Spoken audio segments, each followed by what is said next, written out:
बिस्मिल्लाहिर्रहमानिर्रहीम। आज का जो हमारा टॉपिक है ये है चैप्टर नंबर 4 और बिजनेस मैथमेटिक्स जो है इसके अंदर ये चैप्टर 4 है। और इसमें आप एक चीज़ नोट कर लीजिएगा, कुछ बुक के अंदर ये चैप्टर 3 है, कुछ बुक के अंदर ये चैप्टर 4 है। खैर एनी हाउ, मैंने इसका ऊपर टाइटल वगैरह के अंदर लिखा हुआ है, इसके अंदर मेंशन किया हुआ है कि ये जो चैप्टर है असल में ये इक्वेशंस पर बेस कर रहा है, इक्वेशंस पर बेस कर रहा है। ये चैप्टर बिल्कुल इक्वली इंपॉर्टेंट होगा जो कि 10th क्लास के जो बच्चे हैं वो भी, और 9th क्लास के जो बच्चे हैं उनके जो मैथ, साइंस की जो मैथ है उसके अंदर भी टॉपिक ऑब्वियसली ओवरलैप कर रहा है, तो ये उनके लिए भी काफ़ी बेनिफिशियल रहेगा।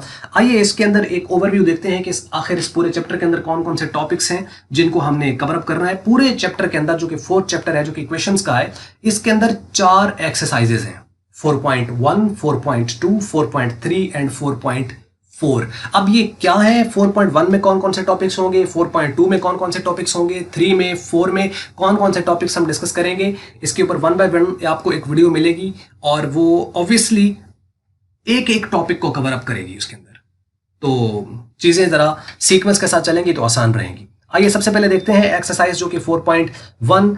ये जो एक्सरसाइज है ये बेस कर रही है ओवरऑल टॉपिक लीनियर इक्वेशंस पर।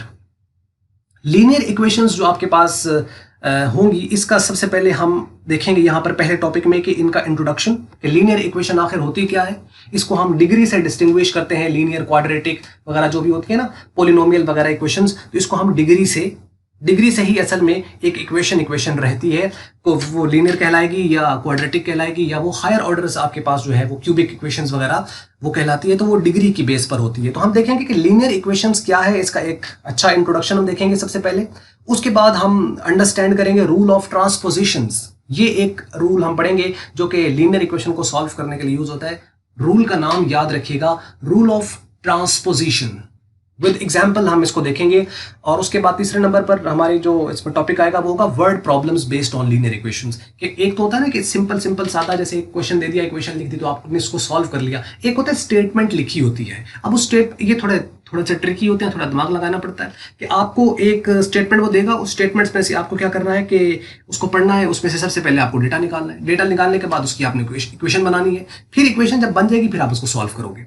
तो ये हम करेंगे कि लीनियर इक्वेशंस के ऊपर किस तरह की कुछ प्रॉब्लम्स हैं जो बेस कर रही हैं, जिनको हम वर्ड प्रॉब्लम्स कहेंगे, ये हम सॉल्व करेंगे। और उसके साथ फिर एक्सरसाइज है जिसके एमसीक्यूज, शॉर्ट क्वेश्चंस और लॉन्ग क्वेश्चन, इसके ऊपर आपका ये सारे का सारा चैप्टर, इसके 4.1 जो एक्सरसाइज है ये पूरी की पूरी लीनियर इक्वेशन पर बेस कर रही है, तो इसके बारे में ये सारा होगा। इसको हम 1 बाय 1 इसको डिस्कस करेंगे इंशाल्लाह। उसके बाद है 4.2 एक्सरसाइज जो कि क्वाड्रेटिक इक्वेशन पे बेस कर रही है। और ये जो क्वाड्रेटिक इक्वेशंस है इसके अंदर जो टॉपिक्स हम डिस्कस करेंगे, इसमें सबसे पहले तो इसका इंट्रोडक्शन ही आ जाएगा कि क्वाड्रेटिक इक्वेशन क्या होती है और एक लीनियर इक्वेशन से इसको हम डिफरेंशिएट कैसे करते हैं ये देखेंगे। और इसकी जो डिफरेंट फॉर्म्स होती हैं वो भी हम इसी इंट्रोडक्शन के अंदर डिस्कस करेंगे। उसके बाद सोल्यूशन, एक क्वाड्रेटिक इक्वेशन जो है उसका सोल्यूशन कैसे किया जाता है। लीनियर का सोल्यूशन करने के लिए हम रूल यूज करते हैं ट्रांसपोजिशन। अब यहाँ क्वाड्रेटिक का जो है उसको सॉल्व करने के लिए हमारे पास कई मेथड्स होते हैं, जिसके अंदर मोस्ट कॉमनली जो फेमस मेथड्स हैं उसमें फैक्टराइजेशन है, कंप्लीटिंग स्क्वायर है और क्वाड्रेटिक फार्मूला है। मतलब कि क्वाड्रेटिक इक्वेशन अगर आपके पास वो आ जाती है तो उसके अंदर आप उसको फैक्टराइजेशन से भी सॉल्व कर सकते हैं, कंप्लीटिंग स्क्वायर से भी कर सकते हैं और क्वाड्रेटिक फार्मूला से भी कर सकते हैं। अब क्वेश्चन में अगर उसने आपको जस्ट इक्वेशन दे दी और उसने कहा कि सॉल्व, आपकी मर्जी है, इसमें से आप कोई सा भी मेथड अप्लाई कर लें, लेकिन अगर वो स्पेसिफिकली मेंशन कर देता है कि इसको फैक्टराइजेशन से करें तो फिर आपको फैक्टराइजेशन से करना है। अगर वो कहता है कंप्लीटिंग स्क्वायर से करें तो फिर आपको कंप्लीटिंग स्क्वायर से करेंगे। अगर वो कहता है कि क्वाड्रेटिक फार्मूला से करना है तो फिर उसको क्वाड्रेटिक फार्मूला से ही करना है। तो ये हो जाएगा इसका सोल्यूशन के हवाले से। फिर इसके साथ ही एक छोटा सा टॉपिक इसके साथ ही एसोसिएटेड है जिसे हम कहते हैं डिस्क्रिमिनेंट। डिस्क्रिमिनेंट को हम देखेंगे, डिस्क्रिमिनेंट क्या होता है, इसकी प्रॉपर्टीज क्या होती हैं, इसकी बेस पर बहुत सारे कुछ रिजल्ट्स हम जो है वहां से डिराइव करते हैं, वो भी हम इस टॉपिक के अंदर इंशाल्लाह कवर अप करेंगे।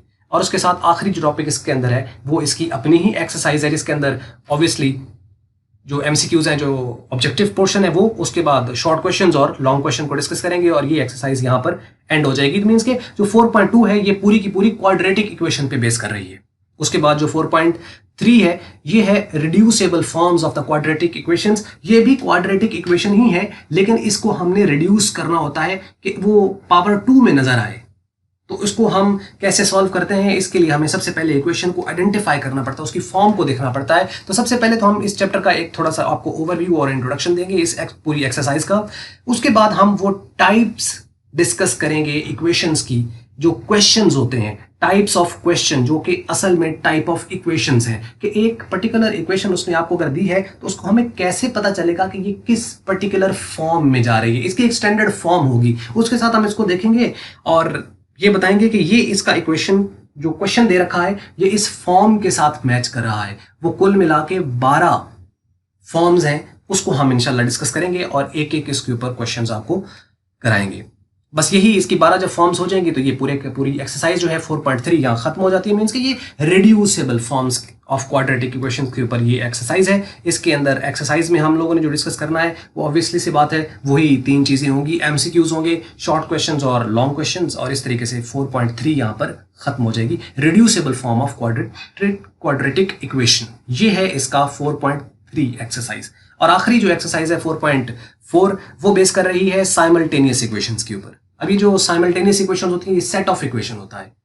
अब ये 2 वेरिएबल में हो सकती है, 3 में हो सकती है, तो हम 2 वेरिएबल्स की जो कि हमारे सिलेबस के अंदर शामिल है इसको हम करेंगे। तो अब आप यहाँ पर देखिए साइमल्टेनियस इक्वेशंस का इंट्रोडक्शन हम यहाँ पर देखेंगे, इसका बेसिक इंट्रोडक्शन के साइमल्टेनियस इक्वेशन क्या है और इसकी कुछ एग्जांपल्स वगैरह देखेंगे। फिर इसके सॉल्यूशन की तरफ हम जाएंगे कि आखिर साइमल्टेनियस जो इक्वेशंस आ जाती हैं, सेट ऑफ इक्वेशन जब आ जाती है तो उसको हम सॉल्व कैसे करते हैं। तो अब उसमें डिफरेंट मेथड्स हैं, जो मोस्ट कॉमनली मेथड्स यूज होते हैं उसमें एक एलिमिनेशन मेथड है, एक सब्स्टिट्यूशन मेथड है, एक कंपैरिजन मेथड है, एक यूजिंग मैट्रिसेस भी हम इसको सॉल्व कर सकते हैं, और एक क्रैमर रूल है उसके तहत भी सॉल्व कर सकते हैं, जो कि बिल्कुल शॉर्ट है।